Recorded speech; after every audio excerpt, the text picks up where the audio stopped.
कर्ण कुंती और सूर्यदेव का पुत्र था। वो पांचों पांडवों से ज्येष्ठ था। ऐसा होते हुए भी महाभारत में सूर्यपुत्र कर्ण को जीवन भर अपमानित होना पड़ा।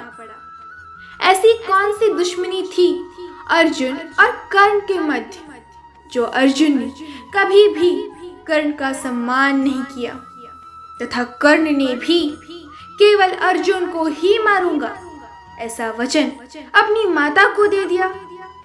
आखिर ऐसी क्या वजह थी जो कर्ण सूर्य का अंश होते हुए भी दुर्योधन के पापों का भागीदार बना? ऐसे एक नहीं अनेक प्रश्न हमारी मन में उठते हैं। इन सब घटनाओं से कर्ण के पूर्व जन्म का रहस्य जुड़ा है। वो रहस्य कौन सा है, यह आज हम जानेंगे। उससे पूर्व यदि आप इस चैनल पर नए हैं तो चैनल को सब्सक्राइब कीजिए और बेल आइकन को भी अवश्य प्रेस कीजिए, ताकि हमारे नए वीडियो सबसे पहले आपके पास पहुंचे। तो चलिए शुरू करते हैं। त्रेता युग में दंभोद्धाव नामक एक राक्षस था। वो सूर्यदेव का भक्त था। उसने सूर्यदेव की कड़ी तपस्या कर उन्हें प्रसन्न किया था। उनसे अमरता का वरदान मांगा, किंतु सूर्यदेव ने उससे कहा कि ऐसा वरदान मैं नहीं दे सकता। तो उसने कहा, ठीक है, फिर मुझे ऐसे एक सहस्त्र दिव्य कवचों की सुरक्षा दीजिए जिनमें से किसी एक कवच को भी केवल वही तोड़ सके जिसने 1000 वर्ष की तपस्या की हो, और जो भी मेरे कवच को तोड़ेगा वो तुरंत मृत्यु को प्राप्त हो जाएगा। सूर्य देवता जानते थे कि ऐसा वरदान देने से राक्षस उस वरदान का दुरुपयोग करेगा, किंतु फिर भी उसकी तपस्या के कारण वह ऐसा आशीर्वाद देने को विवश थे। अतः उन्होंने उस राक्षस को यह विचित्र वरदान दे दिया। सहस्त्र कवचों से सुरक्षित होने के पश्चात दंभोद्धाव का नाम सहस्त्र कवच पड़ गया। इतनी शक्ति मिलने के बाद उसने उत्पात मचाना शुरू कर दिया। सहस्त्र कवच के अत्याचार से तीनों लोकों में त्राही त्राही मच गए। सभी देवता उस विचित्र राक्षस से परेशान हो गए। उससे छुटकारा पाने के लिए वो भगवान विष्णु के पास गए। भगवान विष्णु ने सभी को आश्वासन दिया कि मैं इस समस्या का समाधान अवश्य निकाल लूंगा। उसी समय सती के पिता प्रजापति दक्ष ने अपनी पुत्री मूर्ति का विवाह ब्रह्मा के मानस पुत्र धर्म से किया। भगवान विष्णु ने मूर्ति के 2 जुड़वा बच्चों के रूप में जन्म लिया, जिसे नर और नारायण नाम दिया गया। ये 2 शरीर थे, किंतु इनकी आत्मा एक ही थी। कालांतर में दोनों भाई बड़े हुए। एक भाई तपस्या के लिए वन में चला गया और एक भाई ने दंभोद्धाव राक्षस को युद्ध के लिए आवाहन दिया। उसके आवाहन देते ही दंभोद्धाव घमंड से बोला, क्या तू नहीं जानता कि मुझे मारने के लिए मेरा कवच तोड़ना जरूरी है, और मेरा कवच केवल वही तोड़ सकता है जिसने 1 सहस्त्र वर्ष तपस्या की हो। ऐसा मुझे सूर्य देव का वरदान है। नर ने मुस्कुराते हुए कहा, अरे दुष्ट राक्षस, तू भी नहीं जानता कि हम 2 भाई हैं और हमारी आत्मा एक ही है। मेरे भाई श्री नारायण तप कर रहे हैं और मैं तुझे युद्ध के लिए आवाहन देता हूँ। यदि हिम्मत है तो मुझसे युद्ध कर। दोनों में घमासान युद्ध शुरू हुआ। दंभोद्धाव को ये देखकर आश्चर्य हो रहा था कि नारायण के तप के साथ नर की शक्ति बढ़ती जा रही थी। 1000 वर्ष का समय पूर्ण होते ही नर ने सहस्त्र कवच का एक कवच तोड़ दिया, किंतु कवच के टूटते ही सूर्यदेव के वरदान के अनुसार नर की मृत्यु हो गई। तभी नर का भाई नारायण सामने से दौड़ा चला आ रहा था।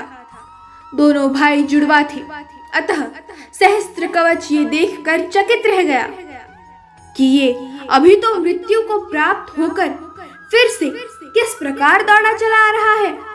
तभी उसने देखा कि नर का शरीर तो उसके सामने ही पड़ा था। वो नर का भाई नारायण था, जो अपने भाई की ओर दौड़ा चला आ रहा था। नारायण को अपने भाई की ओर आता देख सहस्त्रकवच घमंड से बोला, तुम्हें अपने मूर्ख भाई को समझाना चाहिए था, बेवजह बेचारा मारा गया। नारायण शांति पूर्वक अपने भाई के पास बैठा और मंत्र का पाठ किया। उसी क्षण नर उठकर बैठ गया। ये देखकर सहस्त्रकवच आश्चर्यचकित हो गया। तब नारायण ने बताया कि उसने 1000 वर्ष तक भगवान शिव की तपस्या की है, जिससे उसे महामृत्युंजय मंत्र की सिद्धि हुई है। उसी के प्रभाव से उसने अपने भाई को जीवित किया है। इस तरह ये चक्र चलता रहा और 999 बार युद्ध हुआ। एक भाई के मरते ही दूसरा उसे जीवित करके तपस्या पर बिठा देता। जब सहस्त्र कवच का आखिरी कवच बचा तो उसे लगा कि उसकी मृत्यु निकट है। अपने प्राण बचाने के मोह से वो भगवान सूर्य देव की शरण में चला गया। नर और नारायण दोनों उसका पीछा करते हुए सूर्य लोक पहुंचे और सहस्त्र कवच के पाप गिनाकर उसे मृत्यु दंड देने का आग्रह करने लगे, किंतु सूर्यदेव शरणागत की रक्षा के जिद पर अड़े रहे। अंत में जब सूर्यदेव नहीं माने तो नारायण ने सूर्यदेव को श्राप दे दिया कि हे सूर्यदेव, जिन दुष्कर्मों के दंड से आप इस दुष्ट की रक्षा करने का प्रयास कर रहे हो, आपको भी उन दुष्कर्मों का भागीदार होना पड़ेगा। इसके साथ ही आपको भी अपने कर्मों का फल भोगने के लिए जन्म लेना ही होगा और अपने कर्मों का फल भोगना होगा। इस तरह सूर्यदेव ने त्रेता युग में उस राक्षस को बचा लिया। त्रेता युग समाप्त हो गया और द्वापर युग का प्रारंभ हुआ। द्वापर युग की बात है। ऋषि दुर्वासा से मिले पुत्र प्राप्ति के वरदान की परीक्षा लेने के लिए कुंती ने सूर्यदेव का आवाहन किया। सूर्यदेव प्रकट हुए और उनके आशीर्वाद से कर्ण का जन्म हुआ। किंतु रहस्य की बात यह है कि तभी नारायण का सूर्य को दिया गया वो श्राप भी फलीभूत हुआ और कर्ण के रूप में सूर्य और दंभोद्धाव दोनों ने जन्म लिया। सूर्य ने केवल अपना अंश भेजा था, किंतु श्राप के प्रभाव से दंभोद्धाव का अंश भी कर्ण में विद्यमान था। ये वैसी ही बात थी जैसे नर और नारायण दो शरीर होते हुए भी उनकी आत्मा एक ही थी।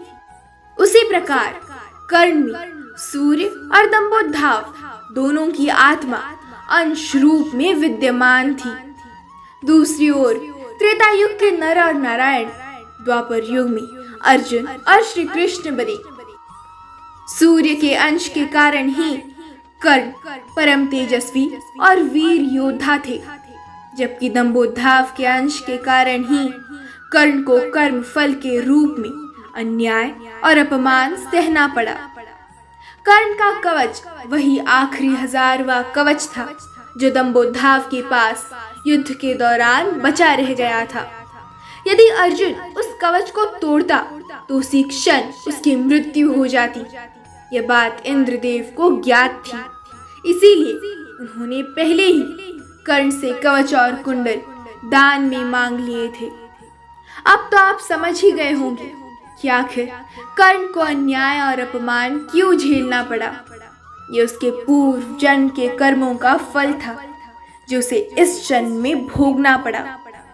इस प्रकार अच्छे बुरे कर्मों का फल हमें अवश्य प्राप्त होता है। भगवान श्री कृष्ण कहते हैं कि अच्छे कर्मों का परिणाम अच्छा ही होता है और बुरे कर्मों का परिणाम बुरा ही होता है। कर्मों का फल हर किसी को प्राप्त होता है, उससे ना राजा बच सकता है ना रंग। कर्मों का हिसाब सबके लिए बराबर होता है, इसीलिए सदैव अच्छे कर्म करो, किसी के साथ अन्याय मत करो।